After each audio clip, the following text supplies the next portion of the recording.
What's up, everybody? I'm C Minor, music producer, songwriter, engineer, here in the studio working on some new records. I wanted to take a second out of my day to give you a little bit about my story, how I got started and everything. I'm originally from Philadelphia. I started out playing violin, saxophone, clarinet in the school band and orchestra. I found myself at the piano, playing classical piano when I was 11, and that was just my life. I just love classical music. It's amazing to me. I would play all day long, 5-6 hours a day. I would practice the piano, and it was my life. Everywhere I went, I was listening to classical music. My friends were all listening to the hot songs that are on the radio, and all talking about stuff that I had no idea about. I was only listening to classical music. And when I was 15, I heard this song, and it was by Kanye West and Twista. It was called Overnight Celebrity, and the song was so amazing. When I heard it, the sound was just so intense. The sample that was used in it, and I heard it. I didn't even know what a sample was. I just thought it was some weird voice they just pitched up and made this song out of it, and it just inspired me so much to want to learn how to do that. So that's what I did. I went and found somebody to teach me how to make beats, and once I learned how to make my own beats, I made beats every day, all day long. That's all I could do, nothing else. I still played the piano, but not as much. And then I did a lot of sampling, of course. Kanye was one of my big inspirations. I started listening to all his music, and he just had some really great stuff. So he's definitely one of the reasons that got me involved in production. And when I was 17, I actually went to Full Sail for audio engineering, and I didn't know it was audio engineering.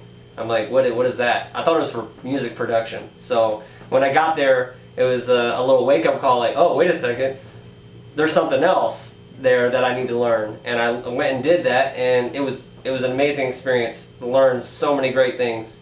Still couldn't record or mix after that for a couple years to really learn it, but I learned a lot from there. It was a platform for me to getting to where I'm at now. And also, from going to Full Sail, I met one of my really close friends, Chizzy, dope producer, got some really great records out, and that we do a lot of work together. So that was just going there and becoming friends with him was just, it was perfect. It's great to happen. So everything happens for a reason. That's how I see it. So I went back to Philly, and I was working in the studio. I was in the studio with Gilly the Kid, Petey Crack, Meek Mill. Everybody you could think of. I was probably in the studio with them at some point, or trying to get in the studio with them at least. And I felt like I needed that change, and I wanted to really take it to the next level for my career. So I was like, hey, I'm getting out of Philly. I'm going to LA. So that's where I'm at now. And I've been here for 6 years. And honestly, one of the best things that's happened in my career is linking up with the Jackie Boys. They have been some of my biggest mentors in this business. I've been working with them for over 3 years now, and they've taught me so much about just every aspect of the music industry, from writing, different styles of production, to the business end on publishing, and just relationship building. I've learned so much from them, and it's been a blessing to be in the studio with them and just being part of their family. They're my family now, so we do anything for each other. So it's just been a really great process and learning, being out here in LA with them. And I've had the opportunity to get some of my first placements through them with Candace Glover, the winner from American Idol, and they've opened the door for me to get my own placements. I got some placements with Justin Bieber now. I've done stuff with Kylie Minogue, China Ann McClain from Ant Farm, Laura Moreno from Austin and Alley, Ray Dalton, singer with Macklemore, and there's so many more people that they've been able to open up the doors to get me in with, just by building that strong relationship. So right now I'm in the studio all day, every day pretty much, working on new songs, working with new writers, trying to develop new producers and new writers, and just trying to build an empire. So that's what I'm doing. I'm always working, always looking for that next new thing, always trying to make the greatest song. Every song I make, I try to make better than the last. And that's where I'm at right now. I'm just in a great place. What are my hot buttons? It's a little bit of a weird process for me when I listen to music. Everybody that's creative is a little different. They have a different thought process.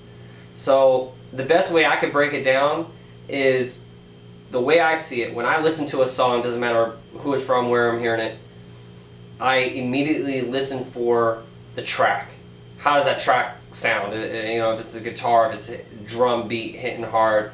I listen to the production first. You know, the next thing I listen for is the melody. And the melody to me is what really captures anybody from listening. It's just, that's what they're going to latch onto. That's what they're going to want to sing. You're going to hum it. You're going to whistle it. It's the melody is very, very important. And if I like the track and then I'm liking the melody, the next thing I'm going to listen for is the lyric. And the lyric is just as important as any of the other stuff I just said. But it's usually the last thing I personally would listen to, because I might not even hear what the lyrics are saying if I don't like the melody or the track. So definitely I'm more of a track guy. That's where I come from. I'm listening for the music. I want to hear the great melodies. And if you got all that and then you got some great lyrics on top of it, you're winning in my book. That's what it is. So, but at the same time, I don't want to discourage any writers or producers that maybe they don't have some of that stuff that I'm saying first. I do try to listen past it, because I know not everybody is a producer or a writer. Some people are submitting only as a producer, only as a writer. So I do keep that in consideration when I'm listening to my submissions. If I select your song, you can definitely expect me to contact you immediately. I want to hit you up right away. I don't waste any time. When I hear something I like, I want to immediately find out who you are, where you're from, what other things you might have going on, other songs that could possibly fit for this project that you might have, and just basically starting a relationship and building, seeing how we can take this and how we can build together. And that's really it, you know, so send me your best work. I think Music Xray is an awesome platform for everybody, from the up-and-comers trying to get their music heard to the industry pros trying to find that music for their projects. It's very organized. There's so many different drop boxes that you can set up for different projects, so everything is in order, so you can find what you're looking for when you want to look for it. And that's really it. I just love being a part of it. I thank the guys at Music Xray for letting me be a part of it, and I appreciate everyone that's submitted music to me already. And keep sending more stuff, please. And for everyone that hasn't submitted yet, I'd love to hear it, so keep it coming. Give me your best stuff. Thanks, guys.